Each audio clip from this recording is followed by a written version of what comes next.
आपने देखा देश का सर्वे, देश की आवाज। पिछले 3 दिनों से लगातार हमने आपको इंडिया टीवी और सीएनएक्स का ये बड़ा विस्तृत सर्वे दिखाया। इसमें बहुत सारी लोकसभा कॉन्स्टिट्यूएंसीज, बहुत सारे असेंबली सेगमेंट्स में जाकर के ये सर्वे किया गया और देश की 543 सीटों पर जाकर जो देश का मूड पता लगा, वो साफ था कि आज भी उनके मन में अगर किसी एक नेता की छवि है तो वो है नरेंद्र मोदी। आज भी अगर चुनाव हो जाएं तो नरेंद्र मोदी की पार्टी बहुमत से ज्यादा सीटें पाएगी, उनका गठबंधन 300 से ज्यादा सीटें पाएगा। यह महत्वपूर्ण इसलिए है, अगले 5 महीनों में चुनाव है, ये हम सब जानते हैं, लेकिन ये 10 साल मोदी सरकार के बाद भी उनकी लोकप्रियता को दिखा रहा है। तो आज हम आपके सामने बात करना चाहते हैं कि आखिर विपक्ष जो है, और पर्सनालिटीज की बात करेंगे आज। नीतीश कुमार, तेजस्वी यादव, राहुल गांधी, अखिलेश यादव, ममता बनर्जी, अरविंद केजरीवाल, ये सब लोग जो इतना जोर लगा रहे हैं, आखिर उसका फायदा क्या हो रहा है। मसलन जाति जाति का शोर बहुत हुआ पिछले हफ्तों में, मोदी विरोधियों ने खूब जोर लगाया, लेकिन उसका नतीजा क्या निकला? क्या नरेंद्र मोदी के सियासी विरोधियों के लिए ट्रेंड बदल पाया? पॉलिटिकल सिग्नल्स किस तरीके के मिल रहे हैं? किसके लिए रेड अलर्ट दिख रहा है, किसके लिए सिग्नल ग्रीन मिल रहा है? नीतीश तेजस्वी ने जाति की गिनती भी करा ली, तो क्या मोदी के लिए कोई मुसीबत या चुनौती बढ़ा पाए?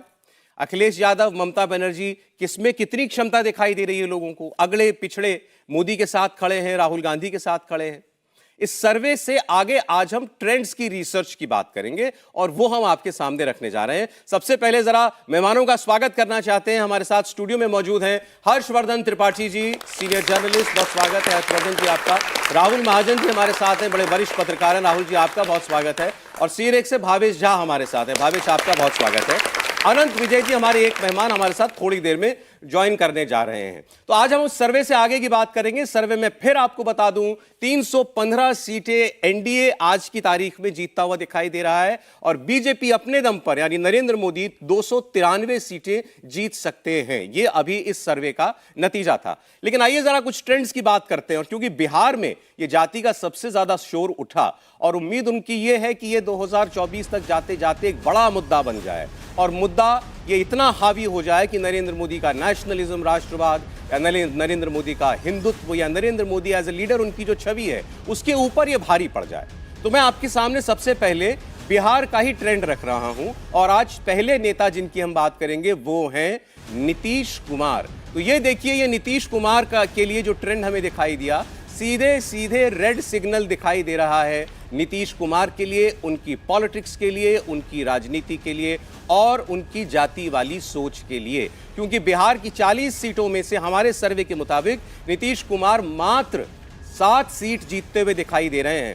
कंपैरिजन में आपको बता दूं, 19 में वो 16 सीटें जीते थे जब वो बीजेपी के साथ थे। वो तुलना भी आपको मैं दिखा देता हूं। और 14 से आज हम आपको बताएंगे नीतीश कुमार का ग्राफ कैसे गिरा, उठा और फिर गिरा। तो आपके सामने नीतीश कुमार की पार्टी के लिए 2014, 2019 और फिर 2024 के लिए जो हमने आज 2023 में सर्वे किया, उसके ट्रेंड्स में रखने जा रहा हूं। अगले ग्राफिक पर आ जाइए, जरा पता लगे आपको भी कि नीतीश कुमार की पॉलिटिक्स जैसे जैसे बदली, उनके लिए सियासी डिविडेंड में कितना अंतर आता रहा। तो ये देखें आप, बिहार में फिलहाल रेड सिग्नल नीतीश कुमार के लिए, मात्र 7 सीटें 40 में से नीतीश कुमार की पार्टी जीत पाएगी, ऐसा अभी के सर्वे में हमें अनुमान जो है वो दिखाई देता है। और अब 14, 19 और जरा 24 की बात हम कर लेते हैं। ये ग्राफ आपको बताएगा 2014 में नीतीश कुमार अलग लड़े थे, मतलब वो आरजेडी के साथ भी नहीं थे, बीजेपी के साथ भी नहीं थे। 2 सीट नीतीश कुमार को केवल मिली थी। आप सब जानते हैं 2014 के चुनाव से पहले नरेंद्र मोदी की वजह से, उनके नाम की वजह से उन्होंने खुद को एनडीए से अलग कर लिया था। 2019 में बीजेपी के साथ मिलकर चुनाव लड़े, 16 सीटें जीते।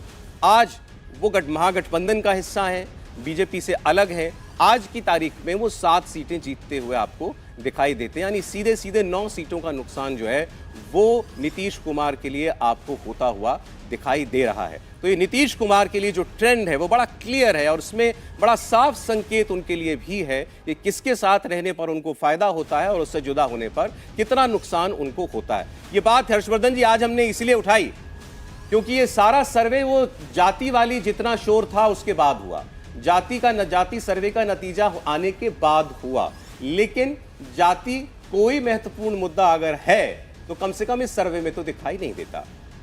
नहीं, मुझे लगता है कि जाति तो बड़ी महत्वपूर्ण है और जिस नेता से आपने शुरुआत की है बड़ा महत्वपूर्ण है। मतलब संयोगवश ये हो गया, लेकिन मेरे लिहाज से नीतीश कुमार इस देश की राजनीति में एक ऐसे नेता के तौर पर देखे जाते हैं जिन्होंने जाति विभाजन वाली, जाति दरार वाली उस राजनीति के खिलाफ राजनीति शुरू की।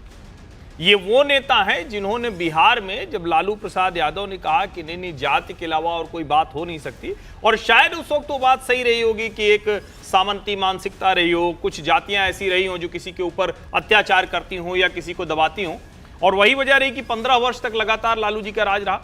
लेकिन नीतीश कुमार कहते थे कि भाई हम समाजवाद की बात करते हैं, जिस पॉलिटिक्स की हम बात करते हैं उसमें जाति कहां से आती है। भारतीय जनता पार्टी और वो एक साथ आए ही इसलिए क्योंकि उनको लगा कि अगर ये जाति वाली राजनीति चलती रही तो बिहार का बेड़ा गर्क हो जाएगा।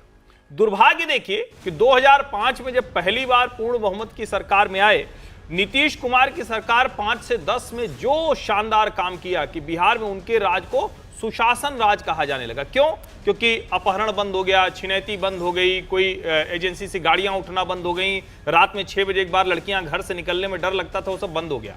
क्यों बंद हो गया? क्योंकि उन्होंने कहा कि जाति के आधार पर न गुंडा बचेगा, न जाति के आधार पर सरकार काम करेगी। लेकिन दुर्भाग्य है, राजनीति का दुर्भाग्य है कि वही नीतीश कुमार कैसे यू टर्न मारते हैं और लगता है कि वो दरअसल बहुत नीतियों सिद्धांतों पर काम करने वाले नेता हैं, लेकिन एक ऐसे नेता के तौर पर खड़े हो जाते हैं। पहले वो 2014 में उनका एक निर्णय होता है 2013 के बाद, जिसमें वो कहते हैं कि हम साथ नहीं जाएंगे।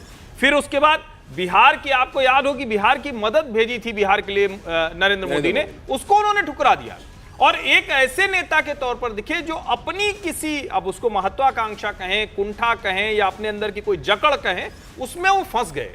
अब उसमें वो ऐसा फंसे कि उनको याद ही नहीं रहा कि बहुत कम उनकी जाति का अनुपात है, फिर भी सब उनको मुख्यमंत्री बनाते हैं। ये जो ग्राफ दिखा रहा है उस ग्राफ को परिलक्षित करता है। भाजपा के साथ 16 पर खड़े थे, भाजपा के साथ या नहीं होने पर कहां थे और अब कहां है। लेकिन एक बात तो तय है, जाति की राजनीति नीतीश कुमार को सबसे अधिक नुकसान देने वाली। मैं वोट का भी आपको जो है एक बार ट्रेंड दिखा देता हूं 2014 से चलता हुआ, क्योंकि आज हम लीडर स्पेसिफिक, नेता स्पेसिफिक भी बात कर रहे हैं, इसलिए महत्वपूर्ण है।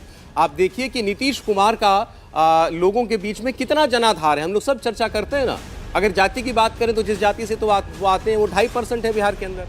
वोट भी आप जरा देख लीजिए नीतीश कुमार का कैसे बढ़ता घटता रहा। 16% अलग लड़के पाए थे, 22% बीजेपी के साथ लड़के पाए थे। आज उनके साथ एक बड़ा मजबूत साझेदार है। आरजेडी बिहार की बहुत मजबूत पार्टी है। लालू यादव आज भी बिहार में बहुत दमखम रखते हैं और तेजस्वी यादव को एक युवा ऊर्जावान नेता के तौर पर कम से कम बिहार में देखा जाता है। ये पिछले विधानसभा चुनाव के नतीजों में स्पष्ट हो गया था।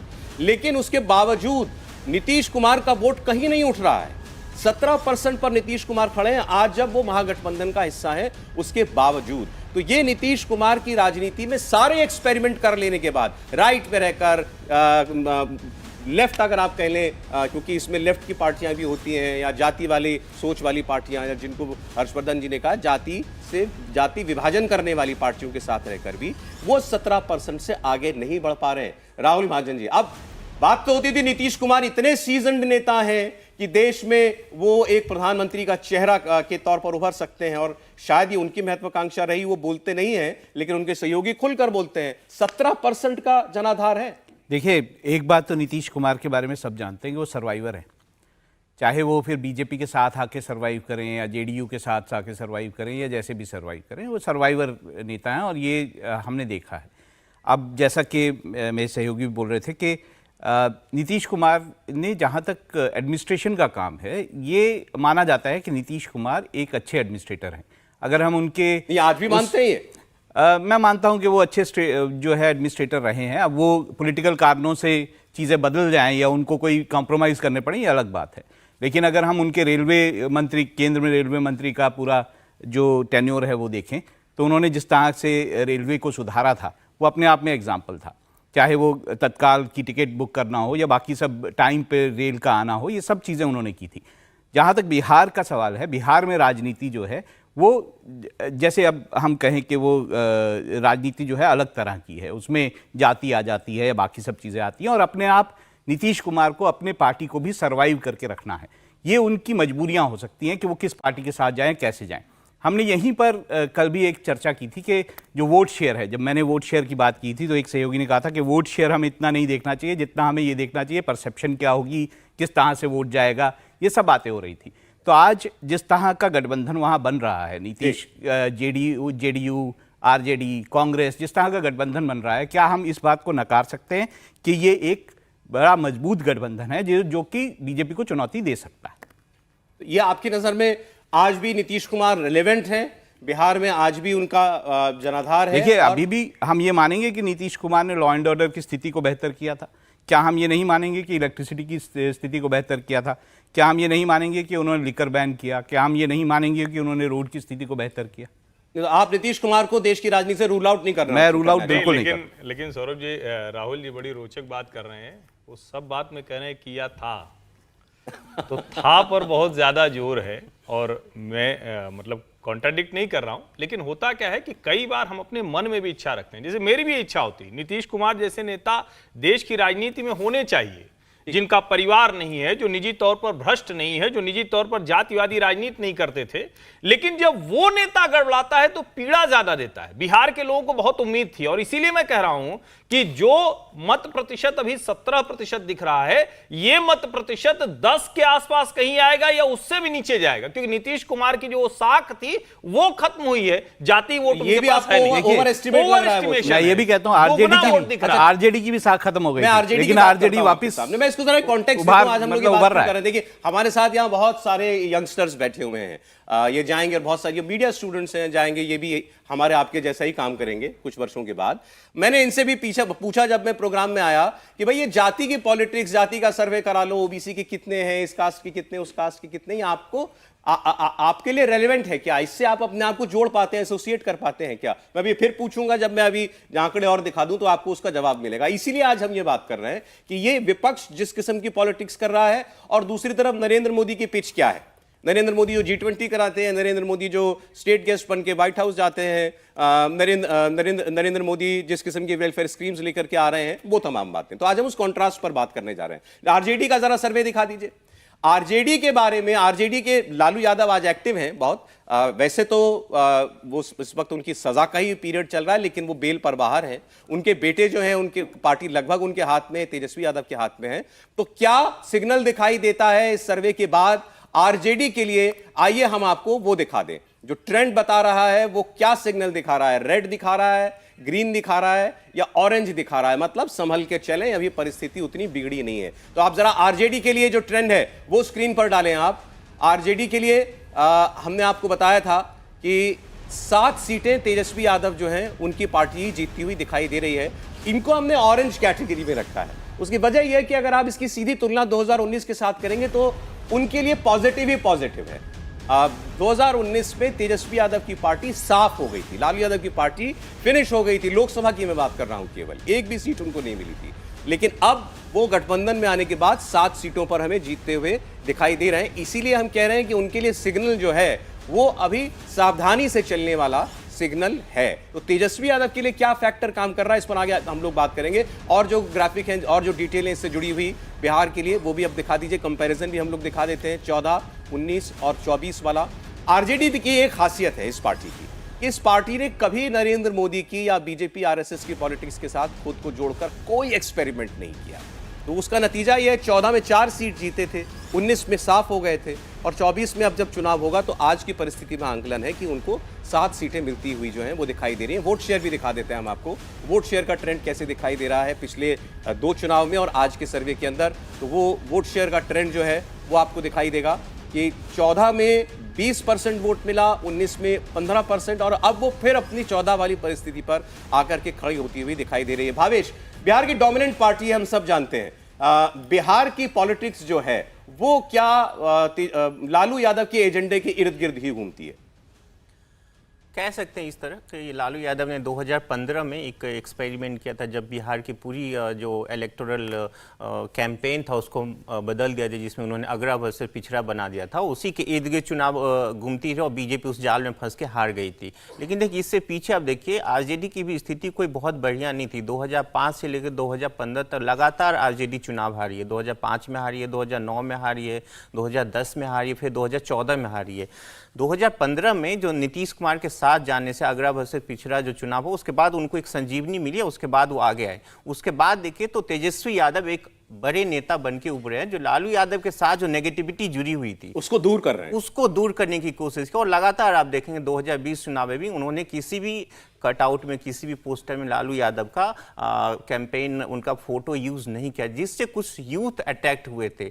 तो वो एक फैक्टर था। दूसरी फैक्टर देखिए, जब नेशनल लोकसभा का चुनाव होगा और उस विषय में यदि नीतीश कुमार उनके साथ जो होते हैं तो तेजस्वी को फायदा होता है। नीतीश जी के साथ जो प्रॉब्लम चल रहा है वो है कि उन्होंने पिछले 10 साल में आप देखिए उन्होंने नेशनल पॉलिटिक्स में बहुत ज़्यादा आगे पीछे करने की कोशिश तो की, पर जो नहीं किया उन्होंने वो अपने संगठन का विस्तार नहीं किया, और जो गवर्नेंस के ऊपर उनको जो करना चाहिए था, जो उन्होंने 2005 से 2010 तक किया था, वो नहीं कर पाए। जिसके वजह से आप देखेंगे उन्होंने नेशनल पॉलिटिक्स में सब कुछ करने की कोशिश करते हैं, लेकिन उनकी पार्टी की जो बढ़त है वो धीरे धीरे और पीछे होते जा रही है। चलिए मैं आपसे पूछता हूं दोबारा, ये देश में जाति की राजनीति जो है, क्या आज के दौर में ये वक्त है जाति की राजनीति करने का, आप लोगों को लगता है? इससे कहीं रिलेट कर पाते हैं अपने आप को आप लोग? कोई बात करे भाई इसकी कौन सी जाति है, जरा पता लगे इसके कितने लोग हैं? नहीं होना चाहिए ये। कोई आपका सवाल या कमेंट हो तो बोल सकते हैं जी, बोलिए। सर, एक जगह मैंने देखी थी कि एक हॉस्पिटल में डॉक्टर आते हैं, मेरे आंखों देखी बात है ये, और वो डॉक्टर आके वहाँ पे एक SC/ST का एक डॉक्टर होता है, वहाँ पे उनको मना कर देते हैं कि नहीं, मेरे को इनसे इलाज नहीं करवाना है, और जनरल डॉक्टर को बुलाइए। तो इस पे आप क्या कहना चाहेंगे कि इस पे अब कहाँ चली जाती है फिर जाति की बात? ठीक है, ये कि उन्होंने रियलिटी चेक भी दिया। नहीं, मुझे लगता है ये दोनों स्थिति में बड़ा खराब है। देखिए, एक तो ये मैं कहूँगा, आप लोग कह रहे हैं जाति की राजनीति नहीं होती है, जाति रेलिवेंट नहीं है, लेकिन भैया रेलिवेंट तो है। आप लोग भी सब बोल रहे हैं, नौजवान है, लेकिन शायद अपनी बातचीत में और जब एक साथ एक जाति के समूह में बैठते हैं तो बात करते हैं। मैं कहता हूँ मैं इनकी बात कर रहा हूं, मैं केवल आज के युवा वर्ग की बात कर रहा हूं, वही लोग यहाँ बैठे हैं। ठीक बात है, इनके लिए नहीं है रेलेवेंट। हाँ, लेकिन असली जो चीज है, जब उन्होंने ये सवाल पूछा तो उनके मन में आया कि आरक्षण उनको क्यों मिला है। शायद यही सवाल है आपका। नहीं, भेदभाव हो रहा है आपका। भेदभाव हो रहा है जी। वो कह रहे हैं आज भी भेदभाव हो रहा है, ये हम लेकिन देखते आप हैं। कह रहे हैं कि SC/ST का डॉक्टर आया, उसको उन्होंने कहा कि इनकी जगह हम किसी जनरल डॉक्टर से कराएंगे। हाँ। सर, अगर आपको लगता है कि SC/ST का डॉक्टर जो है वो इतना काबिल नहीं है, तो फिर आप उनको रिजर्वेशन क्यों दे रहे हैं? क्या पता जनरल कैटेगरी से अफेक्ट हो जाए, और जनरल कैटेगरी के जो मतलब अच्छे लोग हैं, जो काबिल हैं, उनको मौका नहीं मिल पा रहा है। बिल्कुल वही सवाल है उनका सवाल ये जो आरक्षण की विसंगति है। लेकिन मेरा ये मानना है और बहुत स्पष्ट मानना है कि इस देश में अनुसूचित जाति और जनजाति के जो लोग रहे, उनको शिक्षा का, समाज में बराबरी का अधिकार नहीं मिला। हमें वो अधिकार तो देना पड़ेगा। ये हमारी सरकारों के और उनकी नीतियों के लागू करने की समस्या रही कि इतने साल बाद भी आज ये सवाल हो रहा है। और निश्चित तौर पर यह मुश्किल होगी कि कोई योग्य व्यक्ति है उस पर कोई अयोग्य हो, लेकिन शायद वो बहस इससे भी खत्म होती है कि जब आप मेडिकल की सीटें बढ़ा देंगे, जब आपके पास डॉक्टर ज्यादा हो जाएंगे, अवेलेबिलिटी ज्यादा हो जाएगी, तो ये सवाल धीरे धीरे कम होगा। राहुल जी कुछ कह रहे हैं? देखिए, अगर ये ना जाति का जैसे ये बोल रहे हैं कि बात नहीं होती, तो ये बहुत ट्रेंडी है। यूथ में ये बड़ा ट्रेंड है कि मतलब वो बातें करो जो ट्रेंडी बातें हैं। लेकिन मैं तो अपनी गाड़ी पे जाति सूचक शब्द लगा के नहीं चलाता। मैं वृद्ध लोग तो नहीं चलाते, यंग लोग ही अपनी गाड़ियों पर जाति सूचक शब्द लगाकर जोर जोर से गाड़ियां चलाते हैं। तो क्यों? तो ये कहना और ट्रेंडी बातें करना बहुत आसान है, लेकिन जब आप अपने गांव देहात में जाते हैं, जब आप अपने परिवार के साथ बैठते हैं, तब जो रियलिटी होती है वो मन पे हाथ रख के बताइए कि आप जाति को ध्यान में रखते हैं जो मिलते हुए लोगों से, कि नहीं रखते। घर में कभी जात की बात होती है आप लोगों के?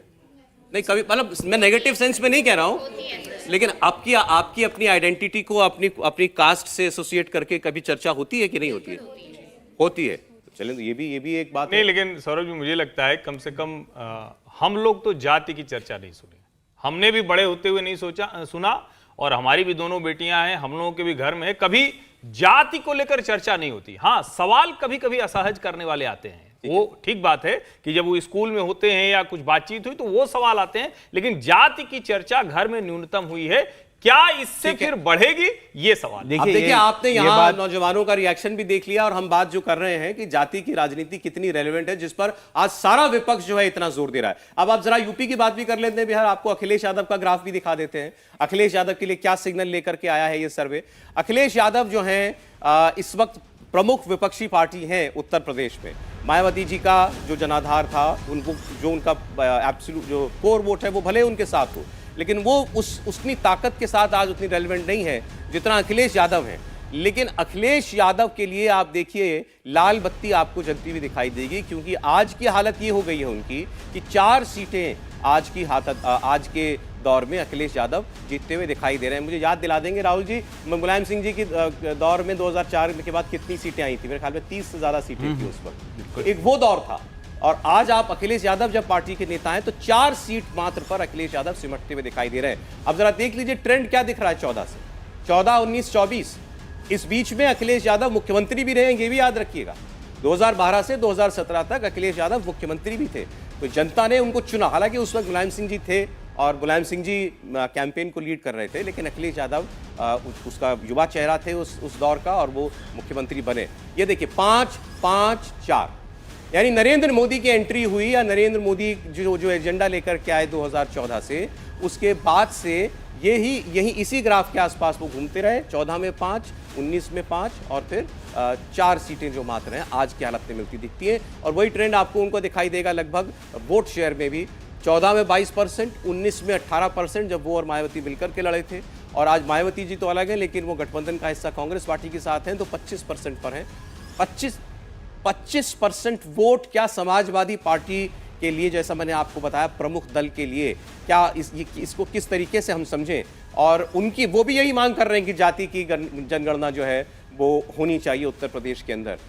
तो उत्तर प्रदेश जैसे प्रदेश में 80 सीटों वाले प्रदेश में जहां से मुख्यमंत्री की राह तय होती है, अखिलेश यादव जैसी पॉलिटिक्स की क्या जगह है वो आपको हम दिखा रहे हैं। लेकिन इस पर हम लोग आगे बात कर पाएंगे। एक छोटा सा ब्रेक ले रहे हैं, आप देखते रहिए देश की आवाज। इंडिया टीवी हर वक्त हर जगह डाउनलोड करने के लिए सर्च करें India TV news Google play store या ऐप स्टोर पर।